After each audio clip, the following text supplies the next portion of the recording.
collection of lessons. These lessons do not conclude with simple answers.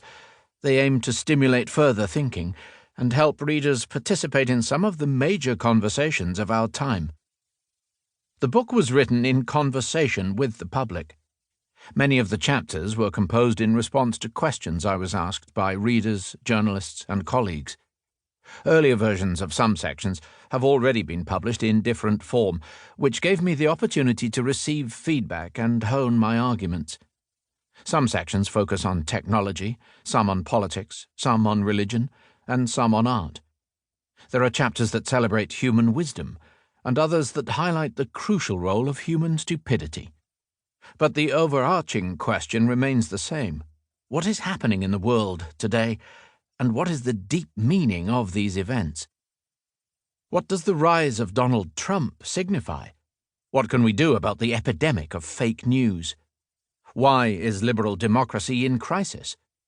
Is God back? Is a new world war coming? Which civilization dominates the world? The West? China? Islam? Should Europe keep its doors open to immigrants? Can nationalism solve the problems of inequality and climate change? What should we do about terrorism? Though this book takes a global perspective, I do not neglect the personal level. On the contrary, I want to emphasize the connections between the great revolutions of our era and the internal lives of individuals. For example, terrorism is both a global political problem and an internal psychological mechanism. Terrorism works by pressing the fear button deep in our minds and hijacking the private imaginations of millions of individuals. Similarly, the crisis of liberal democracy is played out not just in parliaments and polling stations, but also in neurons and synapses. It is a cliché to note that the personal is the political, but in an era when scientists, corporations, and governments are learning to hack the human brain, this truism is more sinister than ever. Accordingly, this book offers observations about the conduct of individuals as well as entire societies.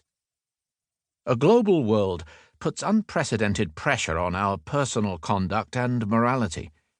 Each of us is ensnared within numerous all-encompassing spider webs, which on the one hand restrict our movements, but on the other transmit our tiniest jiggle to faraway destinations. Our daily routines influence the lives of people and animals halfway across the world, and some personal gestures can unexpectedly set the entire world ablaze, as happened with the self-immolation of Mohamed Bouazizi in Tunisia, which ignited the Arab Spring, and with the women who shared their stories of sexual harassment and sparked the #MeToo movement. This global dimension of our personal lives means that it is more important than ever to uncover our religious and political biases, our racial and gender privileges, and our unwitting complicity in institutional oppression. But is that a realistic enterprise? How can I find a firm ethical ground in a world that extends far beyond my horizons, that spins completely out of human control, and that holds all gods and ideologies suspect? This book begins by surveying our current political and technological predicament. At the close of the 20th century, it appeared that the great ideological battles between fascism, communism, and liberalism had resulted in the overwhelming victory of liberalism. Democratic politics, human rights, and free market capitalism seemed destined to conquer the entire world.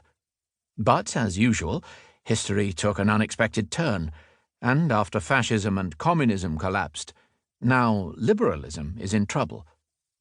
So where are we heading? This question is particularly poignant because liberalism is losing credibility exactly when the twin revolutions in information technology and biotechnology confront us with the biggest challenges our species has ever encountered.